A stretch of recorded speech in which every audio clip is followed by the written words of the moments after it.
Why do 99% of wildlife photos fail to make people stop, feel, and remember? After judging over 100,000 images from photographers around the world, including as chair of judges for Nature Photographer of the Year and as the judge for Bird Photographer of the Year and share the view, I discovered it usually comes down to just four simple things.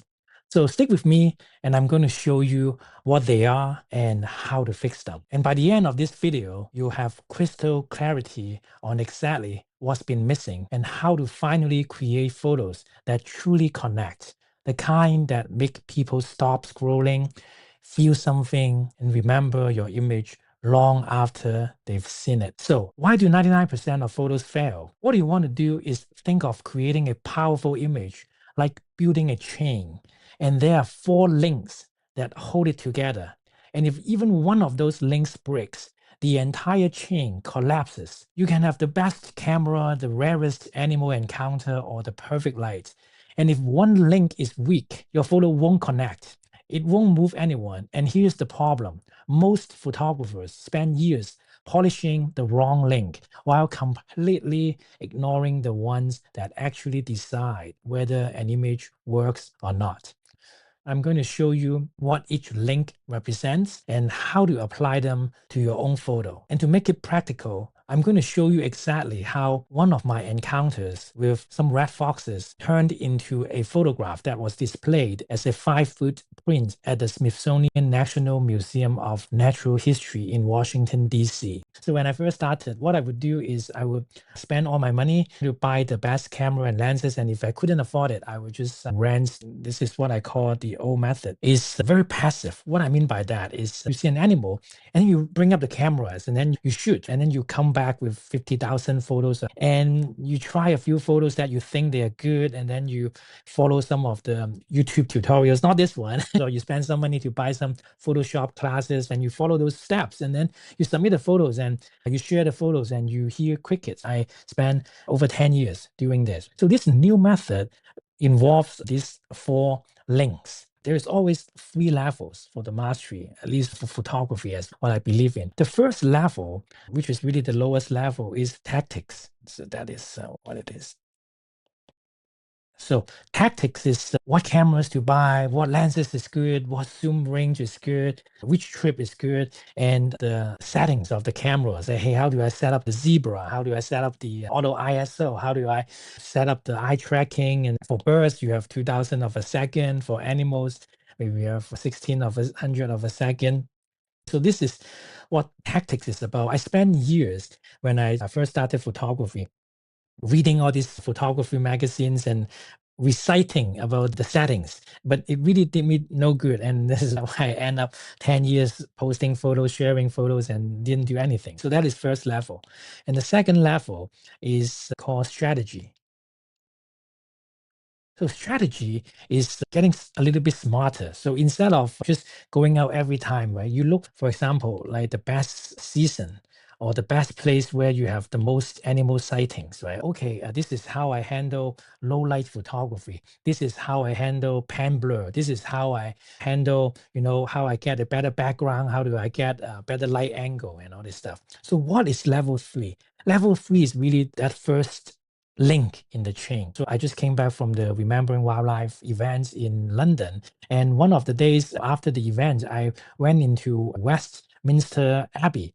And over there, I realized that the world famous scientist Isaac Newton was buried there. And just think about the law, the principles that Newton has, what we learned from F equals ma. I didn't remember anything of that. So those are the things that govern the universe, right? So once you understand the principles, it is so much more powerful. You can apply it into vehicle, you can apply it to trains, ships, anything. So understanding principle is very important. But how do we what do you mean by that for photography? The first thing is to accept that we, human beings, right, we have our eyes to see, our brain to process, right? If you can think about how human actually react to any of the visual cues. For example, when there is some color that is red, some color that is blue, some color that is green, right? How do we react to it? And when they're combining to, like, they're put together, how does it affect our feeling? And what kind of, like, backlit, frontlit, the composition, the placement. Once you understand that, it is so much easier to know what kind of elements in an image would create certain kind of feeling in the viewers, right? So by understanding those before you even go, that would be so much more powerful. But you say, but how do we do that? So the one of the best resource is look at all the most famous work of visual arts. For example, you look at the grandmaster oil painters, because for them, they already, the way that the work becomes immortal, becomes timeless, is because they really understand all the colors, all the bright and dark and light, and how the pose of the humans or animals or any of the subjects that create a feeling in the viewers, right? The key thing here is don't reinvent the wheel. So one of the best way to do is to study art history. So one of the books that I always told my students to get is the Annotated Mona Lisa. It's a very easy to read book, but just by reading through it and understanding all these famous art pieces and how people, what are the composition, what are the colors, understanding the complementary colors, the masterful use of it by Van Gogh, the light and dark by Caravaggio, for example, like understanding Salvador Mundi. Some people say that it might not be the real work of Da Vinci, but some of them believe it. But just understanding, like, why is the shape of this, like this little triangle shape, and why is it the dark background? Why is the color, right, the blue and the gold? Well, once you understand that, it's so much easier when you go into the field and look and see all the elements in the fields. For example, this is Sergio work, all these borrowed from what I saw from Wikipedia. So you guys can always go to Wikipedia to search through Gio, Leonardo da Vinci, those. So why is it, if the painters are allowed to paint anything, why do they pick this color? Why do they pick this composition? Why do they pick this posture? So once you understand that, and then what you do next is you go into Amazon, go into the bookstores to purchase some of the most famous photography books on different genres, but in particular bird and wildlife photography. Look at how people get the covers of National Geographic. Look at, like, you can get all the books by Wildlife Photographer of the Year, have the yearbooks. Bird Photographer of the Year have the yearbook, and Nature's Best Photography has also have the annual magazines for Wyndham Smith Rice International, NANPA. You can purchase all these books and surround yourself with some of the best work and understand why some of the photos won, some of the photos did not win. Of course, there are sometimes there are also some controversial work that you don't quite understand, but majority of the work you might be able to understand that. And by first understanding all these, how the use of the light, what kind of sharpness in these award-winning photos would trigger people's emotion, it will be so much better. So this is really the first one. So the first one is what I call emulate. So emulate involve two things. One, you have to make a decision that, okay, I'll give it a pause. Instead of just tell yourself, okay, just gonna get another 302.8, I'm just gonna get another 100 to 302.8, 402.8, 600 f4 lenses, or the newest, biggest zoom lenses, or the next trip. If nothing is really happening for you in the last year or last few years in your photography, you may get an award here and there, but then you know that you have so much more inside that you are not able to convey that emotion. Then I would advise to just have a pause and make a decision to say that, okay, I need to really emulate the masters by really reading their work and understanding the light, the composition, and all these things before I even go, right? So that is the first step, right? The second step right now is called, okay, maybe I should just change it to here. Okay, two. The second thing is, now that, okay, you ask yourself, okay, I want to photograph red fox, for example. This is the example I'm going to give today. I want to photograph red fox. How do I do that? I had a full-time job before, so I really don't have a lot of time to do it. So the most important thing is to gather some of the best works of that species in you. So just search through all the famous photographers you admire, and then look into their Instagram, look into their webpage, and look at the species, the red foxes that they have been photographing, and look into the internet. What are the photographs that went viral? What are the photographs that getting published in Nat Geo, all these things? And instead of just appreciating them, actually you have to, what Outliers was talking about, the deliberate practice. You have to break down all these images to understand the use of the light, why the photographers are using this kind of light, front lit, back lit. Is it black and white? Is it color? Like, why do they choose this kind of background and stuff? And then you know that since if you're going to this place, right? I was going to this place in Washington State. I think about what kind of photos I can get before I even go there, right? So based on the habitat. So for example, right here, number one is to understand the habitat. Number two is understand the behavior and the biology of this animal. So for example, you know that for red fox kids, they are very playful, right? So you time yourself to go to see red foxes when they have babies, when they're too young, they're very skittish, they don't come out. But if they're a little bit older, then they scatter around. So you have to time yourself to go to the places where they are most playful. That's number one. Number two is analyze their behavior, analyze the shapes and the pattern, the color and those, and look at other people's photos in that location.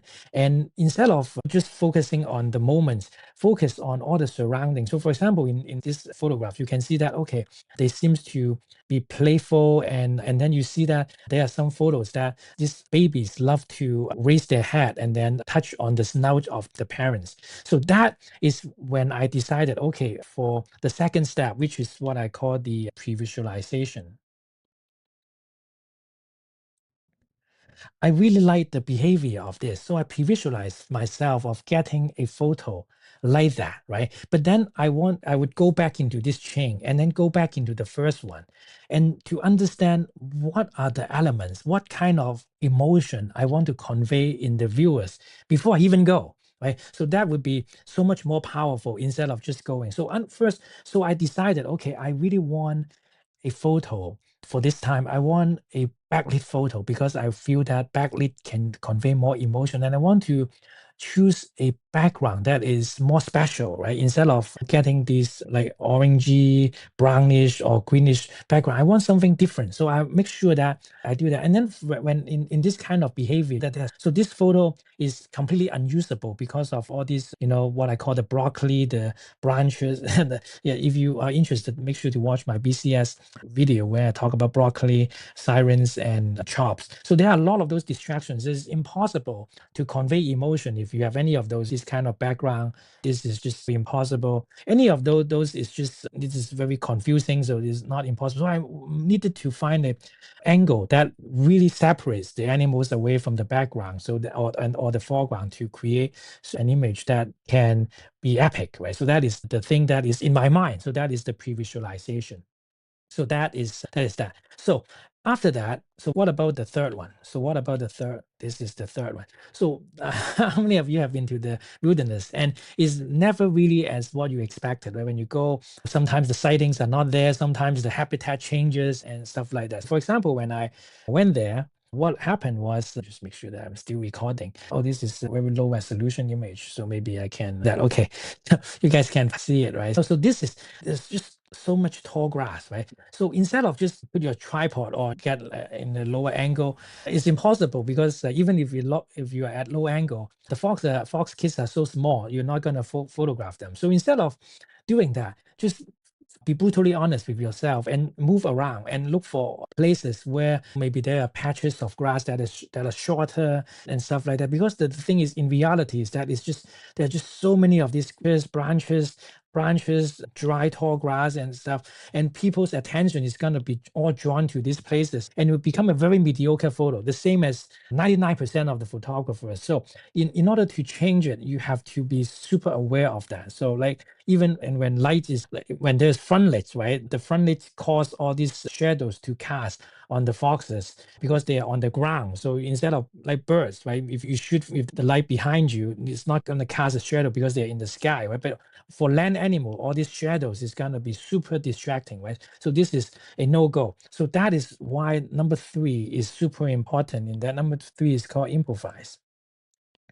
So you always have to improvise. But how do you improvise? This is the catch question. So it all goes back into number 1, the emulates, because you already know what kind of distractions, what kind of positive things that when you include in your photo that will trigger the emotion. So you based on this to drive your improvise. So one of the method is the BCS method that is in the link, or post one of the videos link here. But that is only a small subset of what you have to pay attention to in the improvise. So some of them are like these harsh shadows, and then when you are shooting from higher up, the image is not going to be as intimate as you are when you are at the eye level, or even lower than the eye level. But then sometimes even at the eye level, you still can't convey enough stuff. So you have to be super aware of that. In one of the videos, I talk about detach from the subject and focus on the surrounding, and that is very important, right? Anyway, so I was in this place, and instead of focusing on the tall grasses, right, all over there, right, so I just walk around, and then I find a place pretty close to the den that has an opening, and I just move around, and then I saw that there's a patch of vegetation that I knew that when I was able, if there is a fox that shows up, and if I focus on the fox, the background will convey this almost reddish color. And I feel that if it is red, it will make the photos pop a lot more. So what I do is, instead of just set up my tripod and then wait, I move around and to make sure that this is the angle I want. And then I observe the light angle. I realize that, okay, if the foxes show up right there, then there will be some backlights illuminating the fur of the animal. And then the rest is just depending on the luck, right? So they may show up, they may not show up. But what I decided to do is, instead of the noise, focus on the signal to noises, instead of all the potential, there are foxes popping up in different places, right? But I just say, okay, even if that's the case, I decided this is my own creation, right? So I created the photo in my brain, and then I improvised, and I find this spot, and let me see how I can achieve, how I can get that photo, how I can capture that photo. Lo and behold, the father fox came back, and then the kid started to play with the parent, the father fox. So I was taking photos, making sure that the back is the part where it's reddish. Take a bunch of photos, because nowadays you can get 30 frames per second, and I would use the highest frame rates. Why? Because there's all these subtle movement, like small movement of the foxes. Sometimes they blink their eyes, sometimes maybe there's some flies flying by. So the everything comes down to these few seconds. So you want to capture as many photos as possible. And it also goes back into the original reason for the emulates. If you look into the Leonardo da Vinci's book, he focused a lot in his manuscript is that the posture super important. So instead of just like a fox looking at you, or side view, or those like the elongation of the neck, I'm just playing with that. All this little movement makes a huge difference. So what you do is, after you take a bunch of photos, you import the photos, or you use fast raw viewer. That's what I do in the reviewing of the photos, and you look at each one carefully, and then you select one that has the best opportunities for certain kind of contest. So that is also a very important thing, which is, if you submit certain kind of photos to certain kind of contests, and if the contests are not looking for this, for your kind of photos, it's not going to win. The reality, after I have become a judge, is that contest is not really a contest. Contest is a group of judges who are humans, who the majority of them vote to pick your photos, right? So once you understand that, you realize that photo contest is really a game.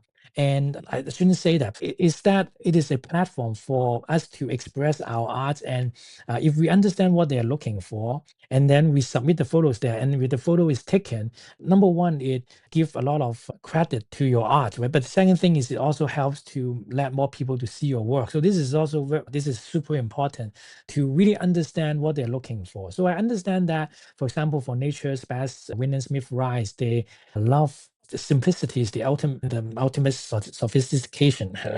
So they like photos that are very simple but very powerful, very clean, and has a lot of emotion, right? So I submitted the photo to Nature's Best, but at the same time, just so this is the 4 right here. So even if how to select the photo, so this is the final thing. So emulates pre-visualize. Oops, it's called EPI.